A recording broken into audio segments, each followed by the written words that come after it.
Class is now in session. Tardiness will be punished. Professor X. X-Men, Volume 1, Issue 1, X-Men. A man is seen waiting inside his large, exclusive private school. Suddenly, he calls out mentally to his students, stating that he is Professor X, and he is ordering them to appear in class at once. Then 4 costume-clad people appear and report for their lessons. Cyclops, the Angel, Iceman, and the Beast. Angel and Cyclops help the professor get comfortable in his chair.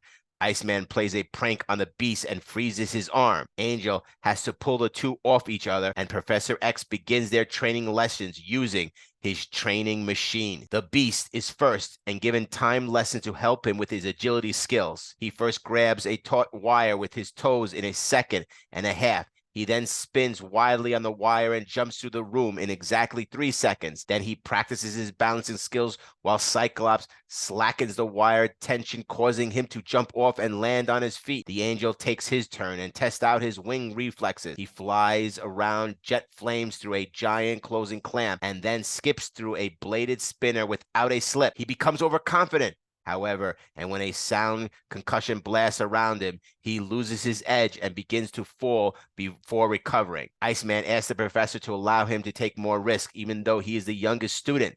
The professor tells him not to rush things. Iceman then feels that if he is going to be treated like a kid, then he will start acting like one. He finds Snowman's items and puts them on to joke around. Beast throws a ball at him since he is off guard, and Iceman reacts quickly by creating an ice boomerang sled to send the ball right back at Beast. Cyclops shows off his leadership skills and uses his beams to stop the group from goofing off. Professor X stops the team and readies them for the new student who has just arrived by taxi. A red-headed woman steps from the cab, and the group begins bantering with each other about the fact that a girl is joining the school. The team goes and changes while the newest student enters and is greeted by Professor X, who apparently sent her, Jean Grey, a letter to be enrolled as a student of his school. She questions the type of school that she sees, and Professor X states that this school is for specially gifted mutants like herself and the others. The professor introduces the rest of the team using their real names and code names to Jean Grey, whom he says is now known as Marvel Girl. She shows off her powers of telekinesis to the rest of the team by moving chairs and books. The Beast tries to give her a kiss, but she turns him upside down and spins him wildly in the air before throwing him onto the couch. Professor X then tells the group their mission is to protect the world from mutants who would harm humans or other mutants. Meanwhile, one of those very mutants named Magneto is hiding near Cape Citadel and watching a missile launch. He uses his powers of magnetism to control the missile and send it crashing off course into the nearby waters. The Army and NASA stand by but are astounded by the missile was destroyed. They conclude that someone tampered with the missile prior to the launch. The next day, the Daily Globe newspaper states that this was the 6th missile to be destroyed and a phantom sabotage has struck again. Then the soldiers began seeing weapons firing randomly and tanks being controlled remotely. A message suddenly is written out in a metallic dust in the sky and reads, "Surrender the base, or I'll take it by force. Magneto." While the message is being read by the soldiers, Magneto launches a missile from a silo near the base. He causes it to fall into the sea near an unmanned target ship. Magneto then walks into the base and takes control of it.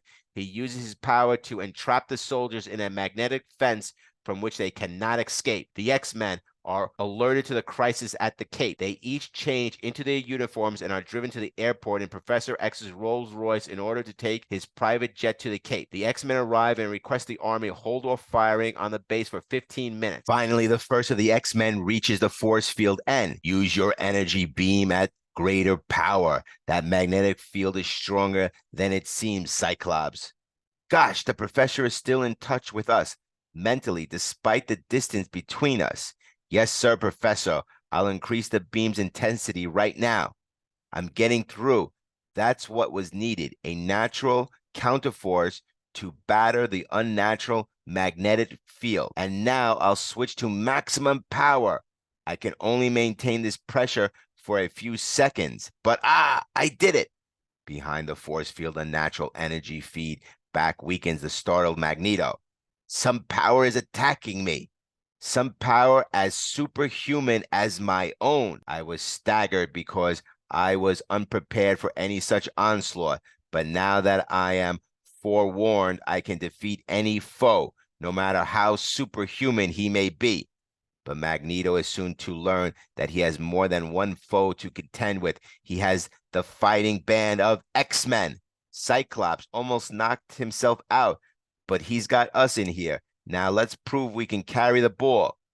Look sharp, X-Men. You are facing a danger, our enemy. Ah, now I see my antagonist, 5 costume youths. Surely all their powers put together can be no match for mine, but I will let the base hunter missiles do my fighting for me. They will hunt the 5 down, attracted by their body heat. And so, at the press of the button, Magneto unleashes 5 of the most sophisticated weapons ever created, all zeroed in on the X-Men. The first target for the merciless mission is the Angel, flying closest to them. Got to dodge them somehow. It's no use. They're too fast gaining on me. Hang on, Angel. I can help you while you're there still within range. These ice grenades mustn't miss. They're the Angel's only chance. Just as the Hunter missiles are attracted by heat, so are Iceman's ice grenades attracted by the missile's speed, and so on. Bullseye. It worked. The ice covered their noses, preventing them from exploding. Now with their guidance systems knocked out, they're going to drop to the ground. But there's still one missile which was not hit too far away. Now for the Iceman to attack. Can't keep dodging it much longer. Angel, lower, fly lower. Come towards me. Hurry. Okay, Beast, but what? Just wait and see, pal. Ah, got it. Good work, Beast. Now release it. I'll take over now.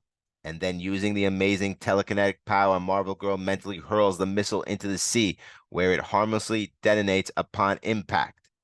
Despite their seeming youth and inexperience, they are mighty antagonists.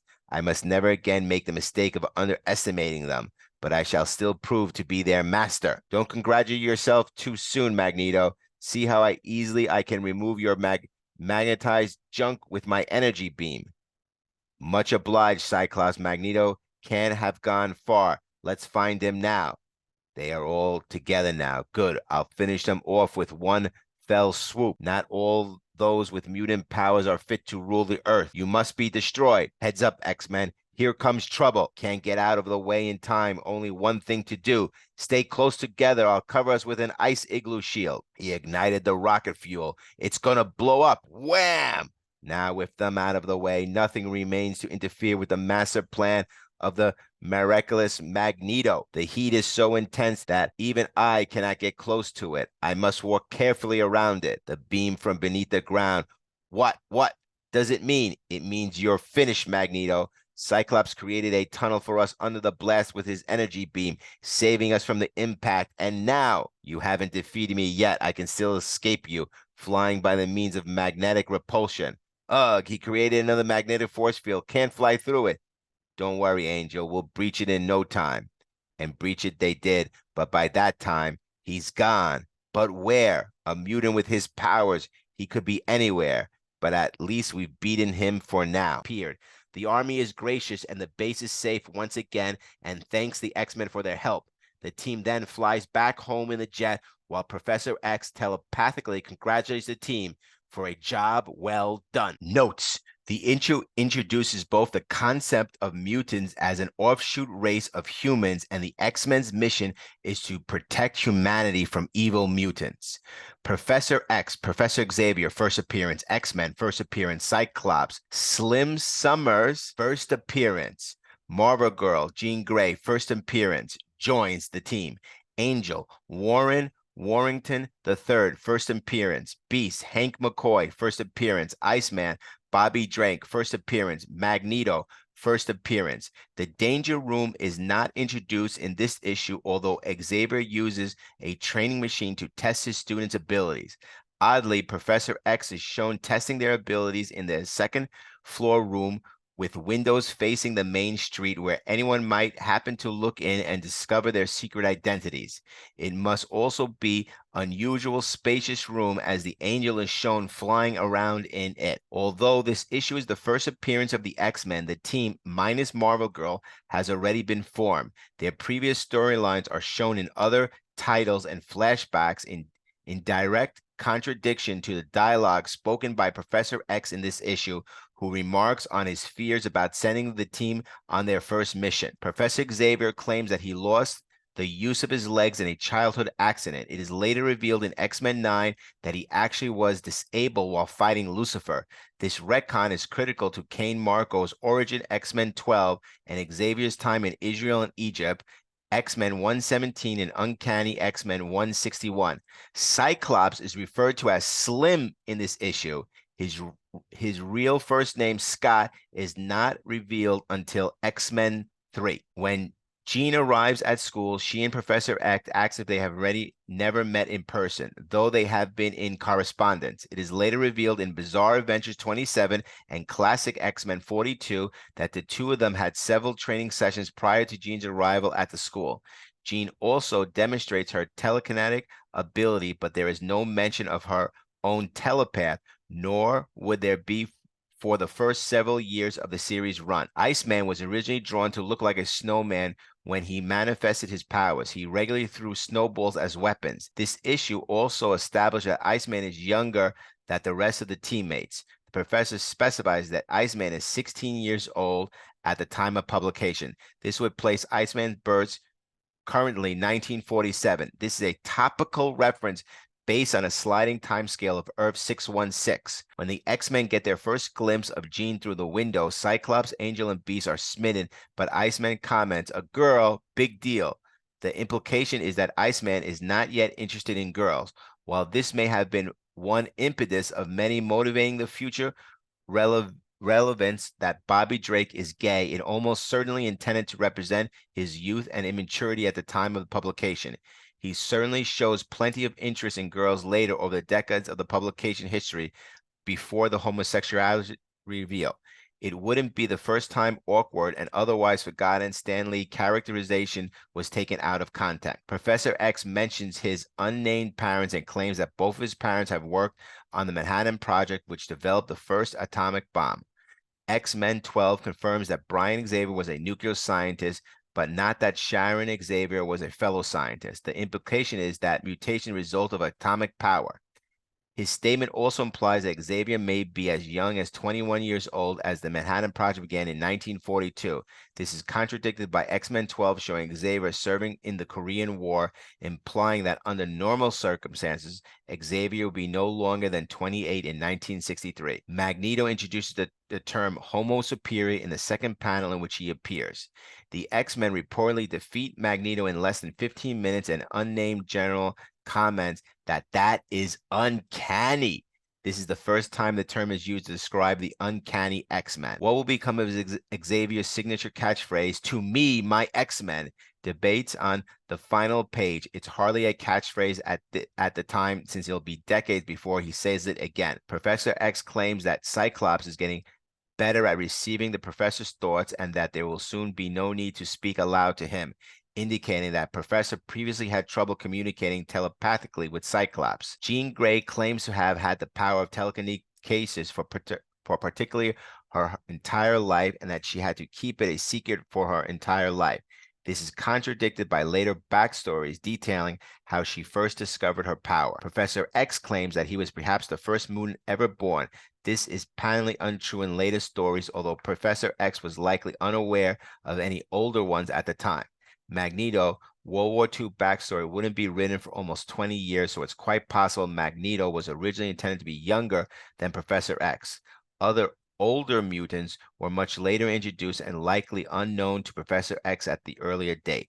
Note that the pushing of mutants further back in the time of later stories also determines the mutation is caused by the atomic power concept underlying the original conception. Professor X introduces the idea in this issue that there are many mutants walking the earth and that more mutants are born every year. Trivia. Magneto's power shows that he can manipulate the magnetic field around things to enclose them in a field. This theory was debunked and later explained by future writers as his power to control the iron in one's blood and use that to contain them. This comic title was later changed to Uncanny X-Men and continued under the name until its numbering was rebooted with a new Uncanny X-Men series in 2013. A second X-Men title was introduced in the 90s, was briefly named New X-Men, and was finally changed to X-Men Legacy. In 2010, the third series, used to Agigless less X-Men title, debuted, and in 2013, a fourth series was introduced. Magneto makes a statement in the air using levitating bullets. This phrase says, "Surrender the base or I'll take it by force, Magneto." This phrase is similar to the one used by the Wicked Witch in 1939 movie The Wizard of Oz, produced by MGM Studios. The newspaper that headlines Magneto's first terrorist act is the Daily Globe. One of the professor's exercises in this issue required Beast and Iceman to throw snowballs at each other. The Beast compares this to a basketball and jokes about the X-Men challenging the Harlem Globetrotters at the game. The Globetrotters are a real basketball team from Earth 1218. They specialize in exhibition games, but their performance combines athleticism, theater, and comedy. The X-Men are transported to Cape Citadel via helicopter, which was still considered a relevant high-tech innovation in the early 1960s. Cape Citadel is patterned off of the real-life Cape Canaveral missile launch base. In fact, future issues of the X-Men that recall these events, such as X-Men 113 and 125, would specifically state that this was Cape Canaveral. Jean compares her X-Men uniform to fashion designs of Christian Dior, a French fashion designer and founder of the company Dior, one of the world's top fashion houses. Her mention of Dior is likely a topical reference, as it's unlikely that a teenage girl in the 21st century would reference it. There has been a long-standing fandom debate over whether or not Stan Lee and Jack Kirby lifted elements of the Doom Patrol, a series published by Marvel's business rival DC Comics, to create the X-Men. Like the Doom Patrol, the X-Men are led by a wheelchair-bound mentor. The members of each team wear matching uniforms and are considered freaks and or possible menaces to society. The Doom Patrol series debuted first in the comic book My Greatest Adventure, cover dated June 1963. Lee always maintained that similarities were entirely coincidental and pointed out that given the nature of the publishing comic book industry in the early 1960s, the first issue of the X-Men would have been far into editing stage by the time he could have ever seen an issue featuring the Doom Patrol. However, Doom Patrol creator Arnold Drake has stated that there was a lot of fraternizing between the comic book creators of each company, and Lee could have known about the Doom Patrol concept before the series debuted. It is worth noting that, however, that Lee and Kirby's own Fantastic Four series, which also featured a team of superheroes in matching uniforms and at least one freak member of the Thing, debuted before even Doom Patrol and was a substantial hit. Lee and Kirby were almost certainly referencing the Fantastic Four when they created the X-Men, but it's also possible that Drake might have been inspired to create the Doom Patrol after seeing the Fantastic Four. Next issue, X-Men, Volume 1, Issue 2. No one can stop the Vanisher.